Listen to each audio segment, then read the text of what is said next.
Hello, everyone. Good afternoon and welcome to the Soul Food Book Club.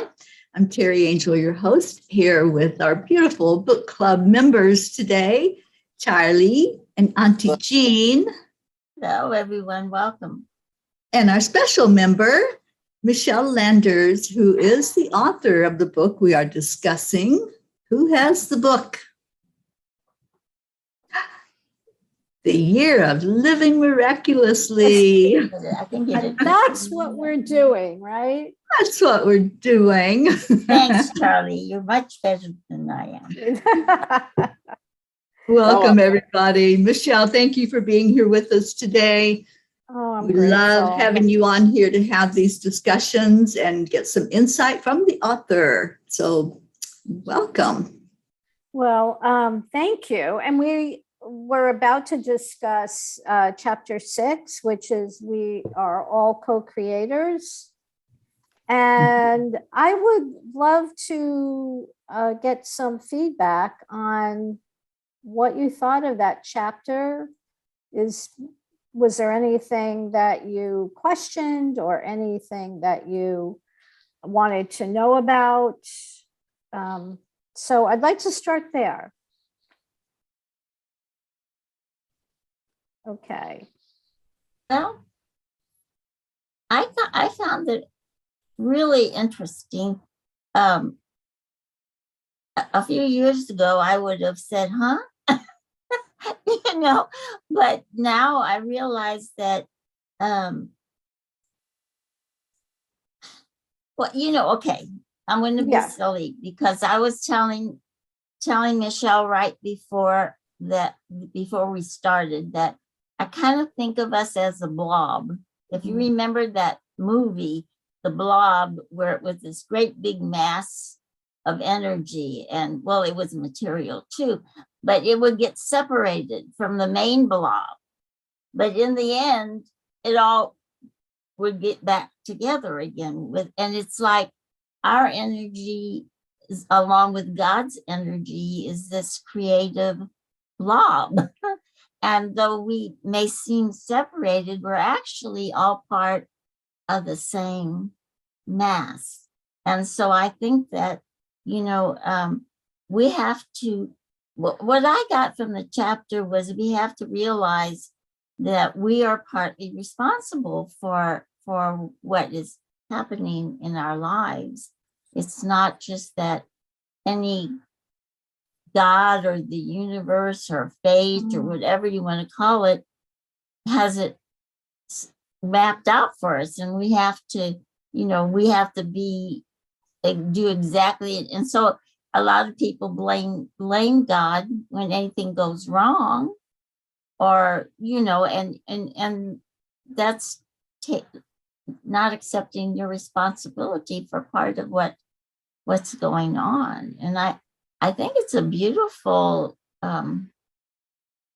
gift that the Creator has given us, that we have we have a responsibility for our lives too, and the free will that He's given us to make choices, to make those choices. And anyway, I know that doesn't. I have a hard time explaining what I feel sometimes. So. Not at all. You're crystal clear. Crystal clear. So thank you. I mean, what else did you want to add to that? Anything? Well, not really. I know that, a number of years ago, I guess I've been through a lot in my life, but a few years ago, I lost my granddaughter. You lost your granddaughter? Granddaughter. She at birth, she was stillborn. Actually, she died before she was born, but anyway. But she was full term and she was beautiful and everything. There was no logical reason. She just didn't make it. And for a long time, I was angry at God, but I can never stay angry at Him that long. I love Him and need Him too much. But still, it kind of what I've learned spiritually has made me understand more about why things like that happen. And you know, my son's a minister. He wasn't a minister before his daughter died. Hmm. But that was something that lit something in him to help other people go through their dark nights, I guess we'll say. And he became of service, you know. So we don't all understand everything that's going on. But as far as we're concerned, our life is making what we were talking the other day, not just our movie, but the movie of the world, of the earth. We're part of that movie. We're a main character in that movie. And so, you know, so we have responsibility of being creators too. Anyway, okay. I don't think that was too Christian. No, I love that. And I love what you said. So as a result of that tragedy, perhaps it sounds like something amazing and good came out of it. And yeah, and I don't, and I think you guys remember, I told you the story of somebody in the family whose daughter died, and then, yeah, and the mother started, yeah, so can we take every example like that and find the good? Not always. But the interesting thing is oh God, who wrote? I can't believe I forgot it. Who wrote this? Man's Search for Meaning. Do you know, Terry? Do you remember who wrote that?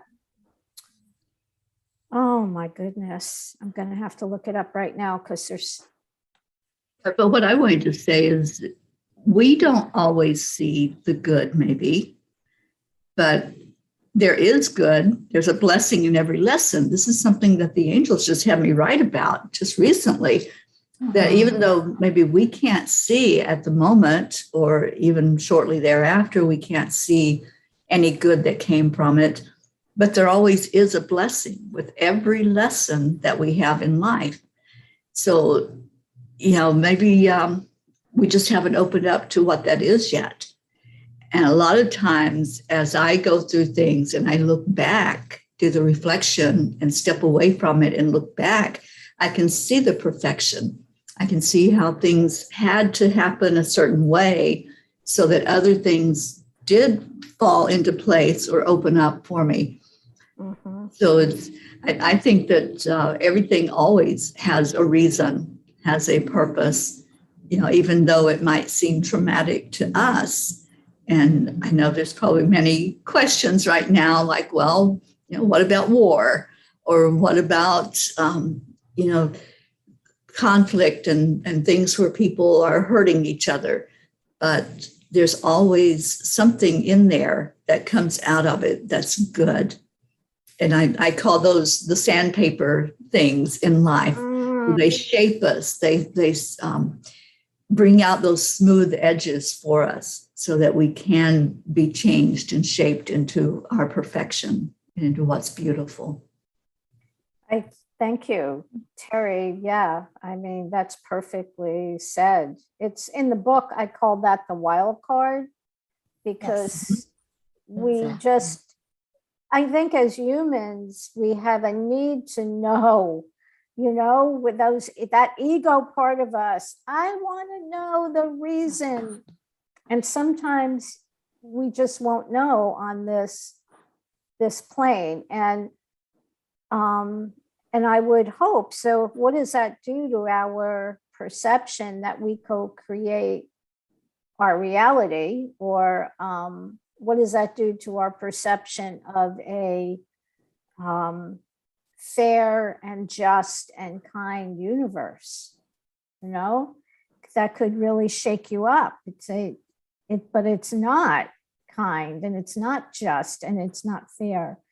And it seems that way. So I think, as you know, Terry said, you know, if we can step aside from that judgment of good and bad, which tonight I'm going to talk about a lot about perceptions and beliefs and what they do in our lives, and hopefully peel away some, layers. So, so Charlie, what do you think? I'd love to hear your input as well. Well, I really like this chapter. It talks about like quantum energy. I think that's how it started the chapter. How you just sit and just get into that meditated state and connect with that energy, and listen and just feel it, because and that was the only at the I forgot what page it was on, but that was like you it was the only thing you highlighted, like, was we need to feel it. With our minds, we are on a wild goose chase. We need to get it with our heart, and we need to feel it, and that's so true, that you have to feel it, and it comes, and then you said to do like a review of everything, and how things how you want things, and things just happen. It's like, and I look back and I see things that, and they just happened, So, and it was like, you would think they were coincidences, but no, they're not coincidences. They're miracles, and they do happen, and they happen every day. You just got to be open to it, and and look for the signs, because they're there. Yeah, they are. yeah. So, because I'm getting a little bit lost in this, we are doing chapter 6, right? Right. Core principle. Yes. We are all co-creators. Right. Yeah, I do talk about, Lynn McTaggart, who I think has been doing incredible work in the field. And that's one of her books, is The Field. And I also love and I wrote about this in chapter 6, what Peter Calhoun, who was an Episcopal priest, he was incredible. From my understanding of him and his writings, and he was like a modern day shaman. But I say but because the thing about shamans, they don't try to, they can enter these supernatural realms or whatever it is, but they didn't really want to have control over nature as much as they wanted to work with nature. And that's the key, And Peter Calhoun wrote this, and let me pull that. We have the false belief that the earth belongs to us to divide and parcel up. And the earth doesn't belong to us. We belong to the earth. Right. And Native Americans knew this. This false belief system that we've been given has caused us to look at life in a really limited way. And the key to freedom is knowing that we've been given these false beliefs. Again, what we're going to talk about tonight. So if you perceive the world as he says, an inanimate object and something impersonal, that's what you're going to experience. But if you perceive it as a magical place with a divine being who you love and have oneness, then that's what you're going to experience. So, as Charlie said, because he was reading from it too, if we're bound and determined to get it with our minds, we're on a wild goose chase. We're never going to get it. We have to feel it. And that's really important. Our minds, which I equate with our egos, our egos just live in fear most of the time. It's the ego is, if I either want something, being resentful is like I didn't get what I wanted, or having anger is getting what I didn't want. So it's a very individual, personalized, detached feeling from the rest of the world. And that's what the ego does. And I've heard people say, well, you need the ego because the ego will tell you to get off the train tracks. And I kind of disagree with that. I think awareness, a higher awareness, will get you off that damn train track. I mean, I know that the ego strives for survival, but I like to look at it another way. Okay. I agree with you, Michele. I really do agree with you on that. And, our friend Karen Palmer always does the quote, we can either make this a prison or a playground. And it really is the way that we look at it, our perspective. Am I going to get up today and live with dread and live with the 3D drudgery, having to do things, making it an experience that's dense and dark? Or am I going to look at it as, oh, this is my playground. I'm here to play. I'm here to have fun. I'm here to experience life at its fullest. And I think when we can look at it in that way, it does show us just what Peter was saying. We belong to the earth, and let's just make it our playground. That's what I'm doing. I play every day. Are. I'm loving this thing called life. You are the poster child for that. I so admire you for that.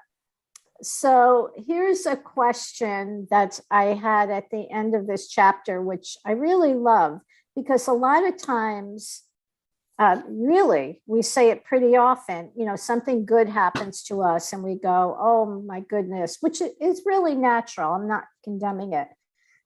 But there's a follow-up. Oh, I was so blessed. So if you think that's a blessing from God, and maybe there's another interpretation, I'd really like to take this apart. If something bad happens, then is the opposite, well, I was cursed by God? So can we be blessed by God? So what is our interpretation of being blessed? That's what I really want to dig into. Because if you say, oh, I was so blessed, that means in my world, and maybe it means something different, which I would like to hear. When you're blessed, does that mean that's a benevolence of the universe? So it would stand to reason, if something bad happens, are you then cursed? So let's unravel that a little bit, because you could say to me, well, that's just silly, Michele. Or what do you think about that? I think we're all blessed. It's just, I mean, I'm just like, I'm on another planet, the way I feel about just being here every day. Mm-hmm. But I'm not supposed to be here, because I was up there ready and they sent me back. So it's like, it's like, well, they sent me back here for a reason, and like, and Right. I tell, get to it, so. So trying what to get to it. It's like, it's just like the title of your book, like living miraculously, that's the way I feel I'm living, so. I feel without a doubt, and I mean, I could have called it the life of living miraculously, but you have to have, my publisher, you have to have a little bit of a catchy title, although I called it that from a long time ago, but that was because I did a year-long program. Right. Yeah. Every single day, brings about, miracles. I mean, the fact that, when you wake up in the morning, it's, there's this miraculousness about life. What was it, Woody Allen that said, I don't know if he used the word blessed, but every day when he looks in the obituaries and his name isn't there. I used to look at that every day too. When you get a certain age, just to make sure, right? I don't get that's names funny. anymore, but when I used to read the paper every day. Yeah. Well, I would like to say something about your question, Michele. Yes. So in this lifetime that I have lived, there have been many, many fires I've gone through, many challenges and struggles. And I remember one especially when my kidneys failed and I was so angry. I was so sick and, everything was like touch and go if I was even going to survive. And I was so mad at God. I was angry and I expressed that anger and I was going into this, why are you doing this to me? Right? Yes. And then I realized, not at that moment, but I did realize later that I was playing the victim and I was seeing that somebody was punishing me. Somebody was doing something to bring about hurt in my life. And it's that victim mentality that causes us to do that, to strike out at a force outside of ourselves, whether that's God or other people or, situations or government, whatever it might be. When we start doing the blame game, we're not looking inside, we're looking outside and not feeling our power and feeling the control that we have over our own life. So I think for me, it was an eye-opening experience to get mad at God and then to realize what the heck I was doing. Wow. God didn't do that to me. It wasn't a punishment. It was something that happened. It was an event, an experience. And when we can look at every experience that way, whether it's good or bad, then we've kind of got a better grasp on the fact that we're not punished, and everything does have its silver lining. Everything does have a blessing to it. And as I was saying earlier, we don't always see that right away. Sometimes it takes time to step away from the situation and say, okay, what do I do with this now? Not why did it happen, but what do I do with it? What am I supposed to do now going forward? That is so right on and such a key. What do I do with this now? And I just want to say hi to Grace that she's joined us. Hi, Grace. Hi, how are you? Hi, good.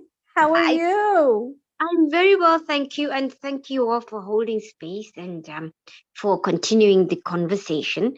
And I have one question.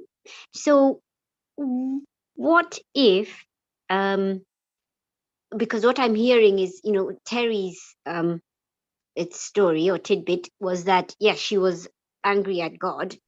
And I'm sure there are a lot of us who have done that. However, what about those who never, or not never, but have not?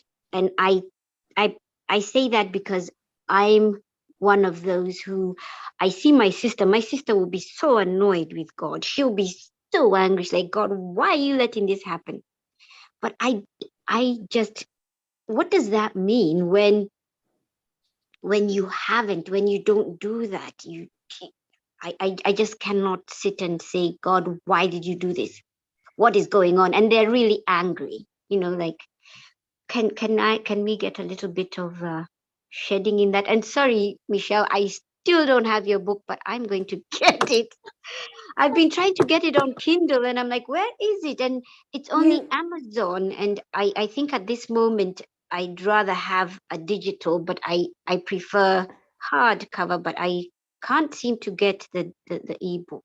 Yeah, the reason, there's a couple of, let me just address that for a minute, and I'm trying to straighten this out.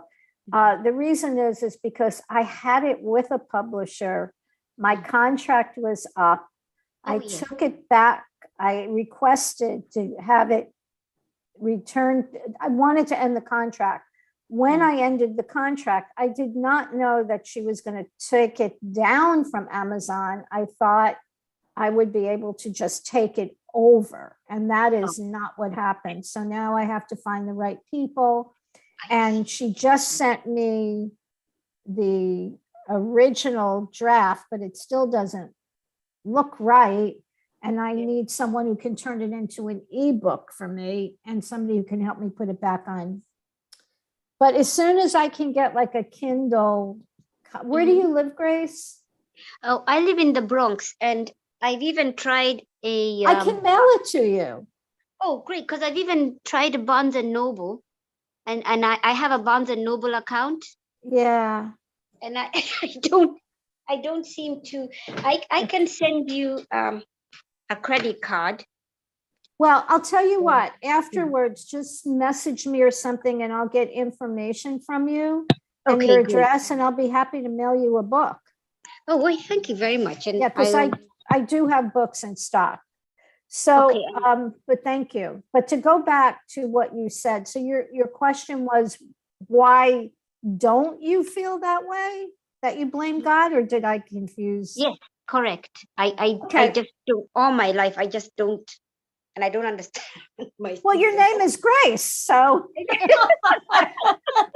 It's a good person, Gracie. Thank you, Auntie Jean. There's the answer. Your name is Grace. Okay, because, and that is definitely what I would call a blessing, because the majority of people, I certainly am one of them. And I wrote about that in the book in the beginning. Like I had said, when I was going through what I was going through as a child, you know, where the hell was God, you know? And one of the things I said in the book, well, maybe he was hanging out, because I was brought up Catholic. Maybe he was hanging out with the Jews in the temple. I don't know, because I didn't feel that he was, and I always use the word he, and I still gender identify God. And I really, in my world, don't believe that God is a he. I think to label God as any male or female is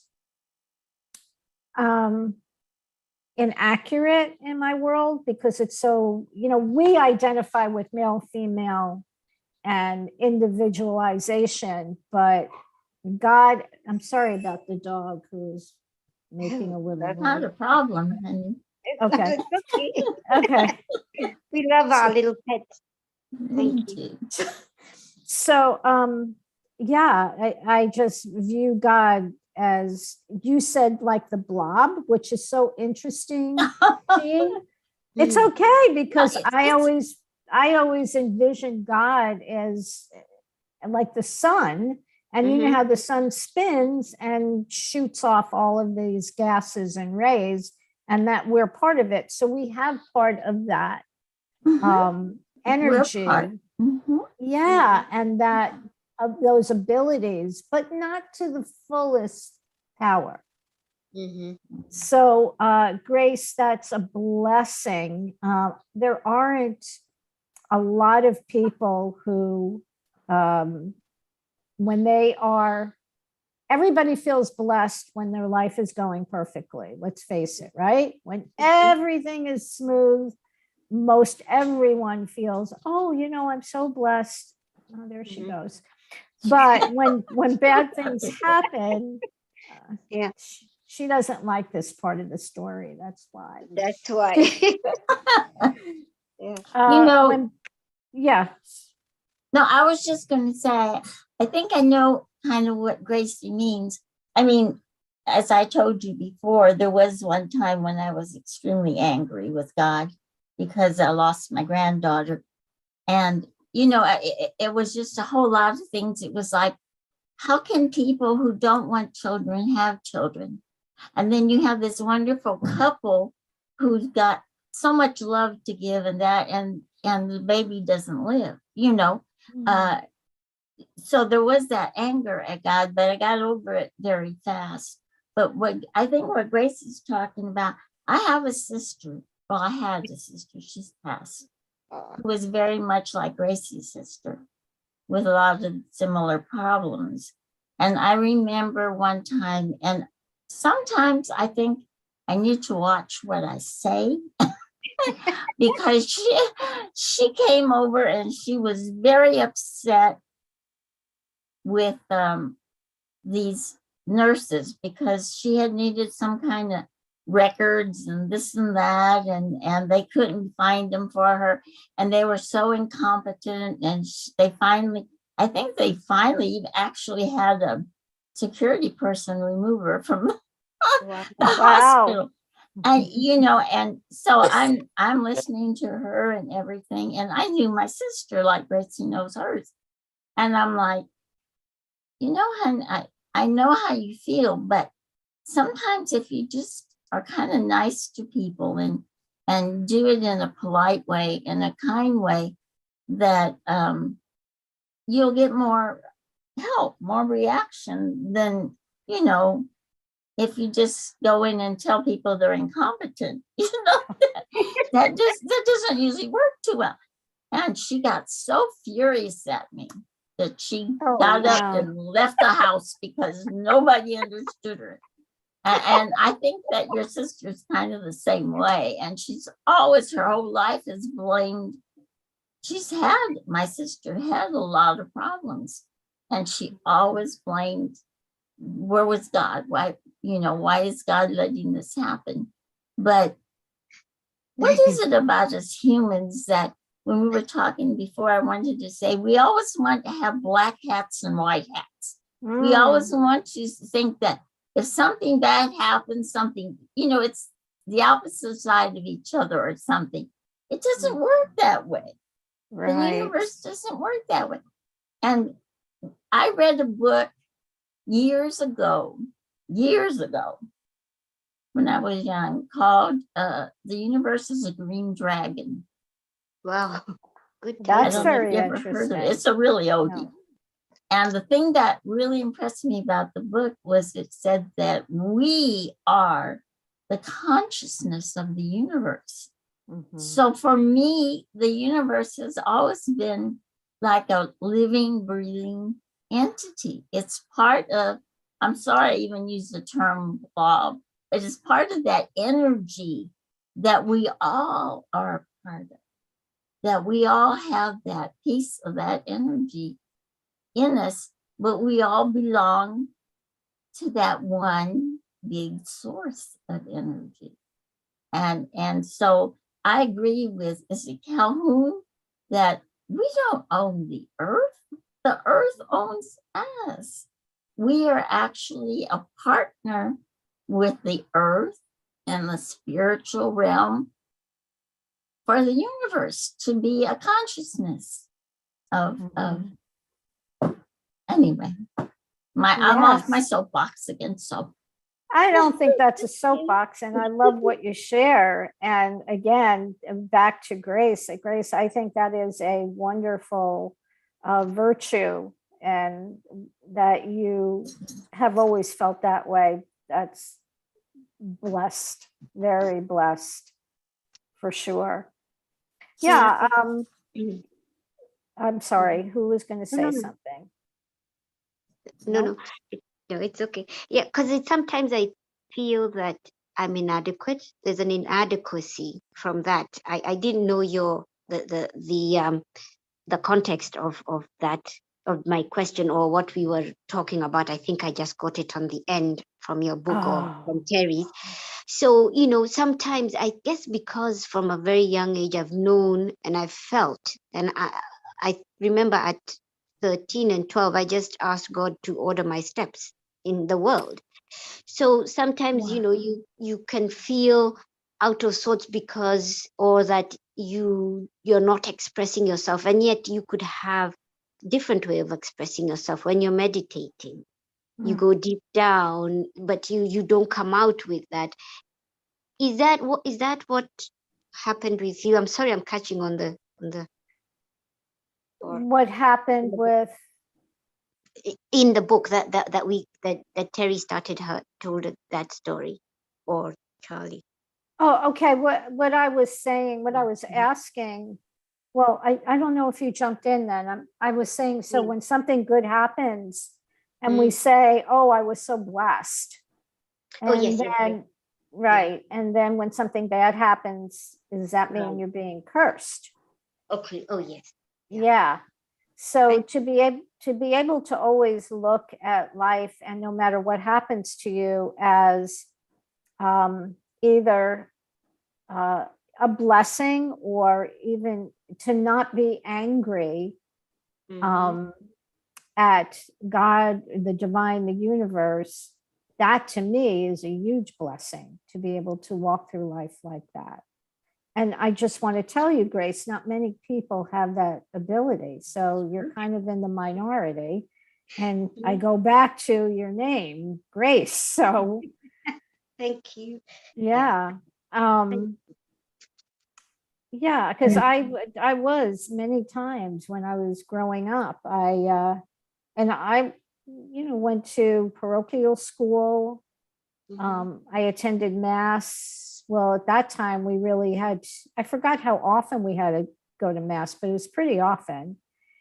And, as a Catholic, I seemed to get a lot of confusing messages, about God, and that he was benevolent and omnipotent, and he was your loving father, but don't piss him off. That's that was a message we got. We kind of live by the Old Testament God, the fire and brimstone and that kind of thing. Yes. So, and all of this living miraculously, is part of it, is removing that, as Terry said, that victim mentality, because victims are angry and they don't like to keep that anger to themselves. And that's why we have wars, and that's why we have fighting, because how could you do that to me, whether it's God or your perceived enemy, right? Because happy people, right? I always say this, happy people don't do mean things. It's pretty simple. And if you're a victim, you've got that resentment, that anger, and you want to get rid of it. Nobody likes to hold on to bad feelings. No one. And so they get rid of it in one way or the other. I either project it onto you by being nasty or mean, or just reacting, or even sabotaging myself. So, we don't want to be the saying, hurt people. And that's true. When you're angry, you want to strike out, like you were saying, Michele. Yeah. We have Amanda with us in the audience, Amanda Summer. Hi, Amanda. Hi, Amanda. She says, each day is a blessing. There is no bad or good. It's the journey of each soul contract. We can find the message or be envious of it. And it teaches us to enjoy each moment. Oh, I love that. Thank you. Beautiful words, Amanda. Yeah. Really beautiful. Yeah. And I think when we get into that, when we're in that mindset, it shifts our energy. And, there's some components within all of this that are just constant. And the fact that there is energy in all things and we're all energetic is like, right? That's the core of it all.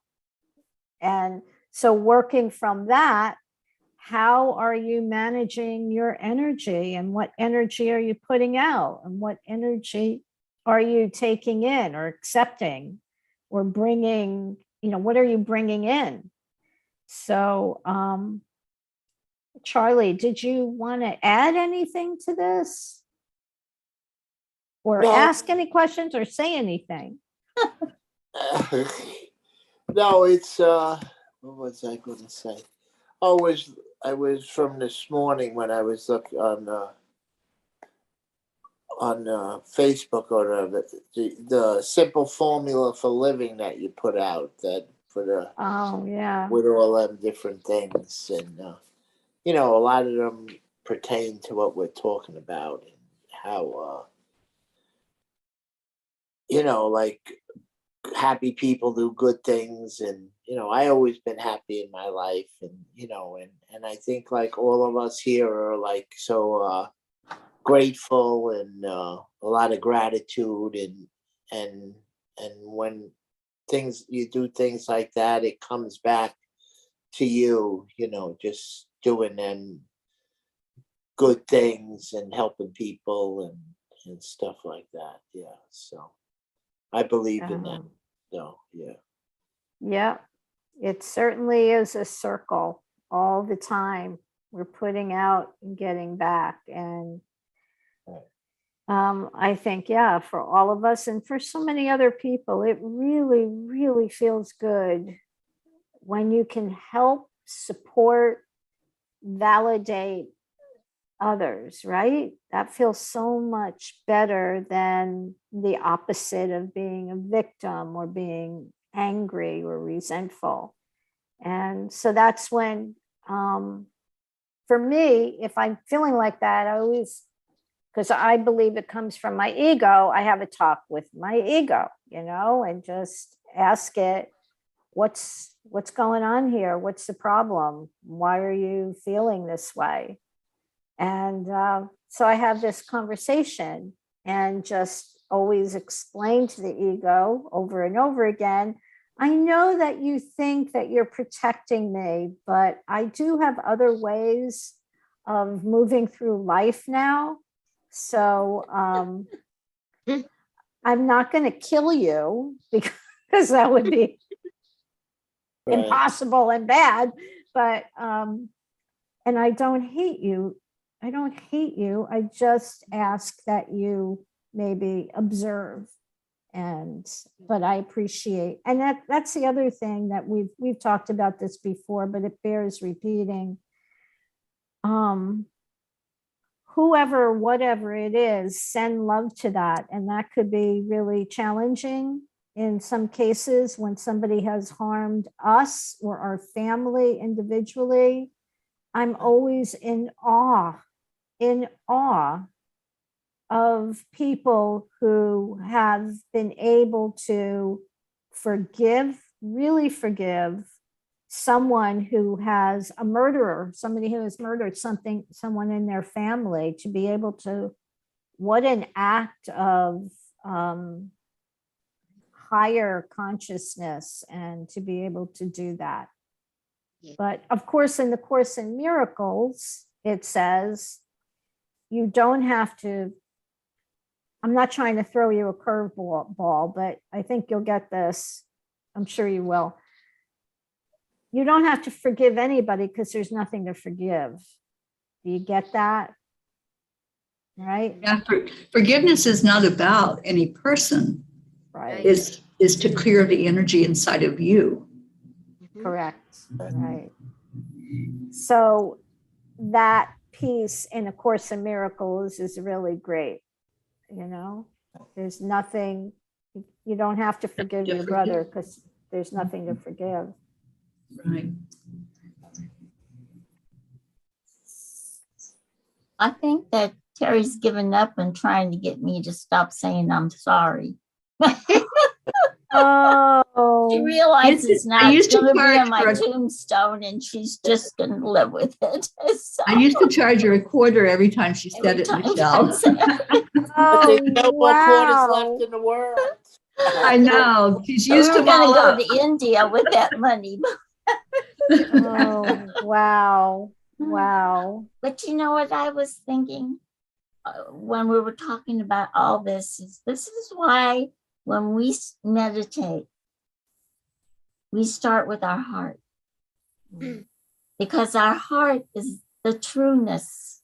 It's where the spirit lives. And then we set it up to still our mind, to get rid of all that has been put in there by illusions, by perceptions, by unforeseen protections against, getting rid of that ego.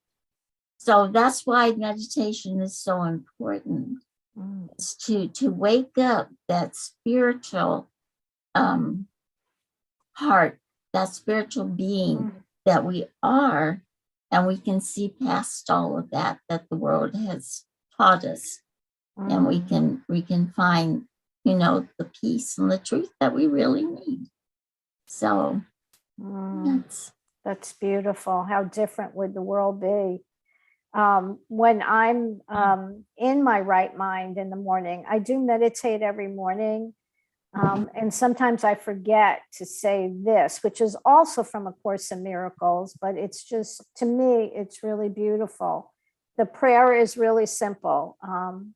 Asking God, the divine universe,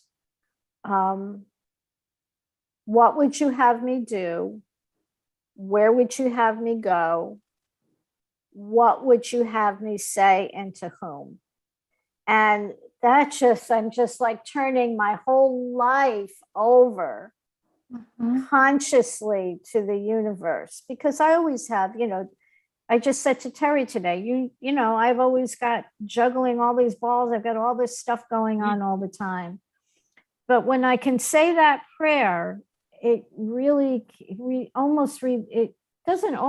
relieves me of that burden, because if I just open that space up, what would you have me do? Where would you have me go? What would you have me say, and to whom? It's like, just direct me. I'm open. And I really, really love that prayer. So, yeah, it's really simple. It's from A Course in Miracles, but and I think it's really a good way to start your day. And definitely will be guided. So are you guys all going to be on tonight? I am. I don't know. Charlie is. Yeah. Gracie? I'm not in the class, but this is the manifestation masterclass. Angels and Yeah. miracles. Yeah. Oh. It's a 6-month class. Yes, I wasn't able to participate, but I may jump on today, and I want to thank you, Michele, for that prayer, because what it does, it allows you to, because as we always chant and we say, the peace on earth, it begins and resides within us. So when you say that prayer, you're saying, all right, so how am I going to walk when I leave? What am I supposed to do? I always say, I'm here. What is it that you need me, God, to do today for you? So then I take myself out of it, because then I'm able to move in the world and to have the energy that is supposed to go out and attract that which is supposed to come to me, because God works and is all over the place. So I do thank you for that reminder. It's very important, and it's included some other words that I'm going to start saying too. What do you want me to say? What do you want me to do? I just put it into one big ball and say, so what do you need me to do for you today? But simple, right? Yeah. It works. Yeah. Beautiful. Thank you. yeah, it's just asking for guidance. Yes. And I love that. Yes. Yeah. Well, So we have go ahead, Jane, and then we'll close out. No, I was just going to say I'm a Course in Miracle dropout. Oh, okay. I've done it like 3 times, and I never seem to quite get through the end of it. I don't know why, but maybe I'll try another time. Okay. Yeah. Whatever's meant to be in your life will be in your life. I really Right. believe that. And I think if we adapt that attitude, then we don't do any criticism or judgment of ourselves. And it's just like, okay, I'm not ready for it yet, or that's just not a teaching that I need to hear at this time. Exactly. Not everything I've is for gotten further everybody. every time, so Mhm. I'm getting Yeah. there. But We're getting there. Well, we have come to the end of our time together with Michele today. And Thank I have you. thoroughly enjoyed this discussion. I think this has been a beautiful time together, and the energy It and has. what has come out in today's message, to just keep on keeping on. Don't go into the victimhood mentality. Really go deeper inside of you and find the answers that are there. And Michele, we appreciate you being with us. I appreciate all of you, and I love you all, and I thank you so much for even wanting to read the book. It's like, oh wow, people really do want to read it. Gosh, that's that's extraordinary. But thank you. So I'll see some of you tonight, and Grace, if you can get on, that'd be great. Get in touch with Terry because she has the info. Okay. And 6:30, right? We're on 6:30, right? Mhm. Eastern. 4:30. 6:30 Eastern. Eastern. 4:30 for Eastern. Eugene. I know. I did the math.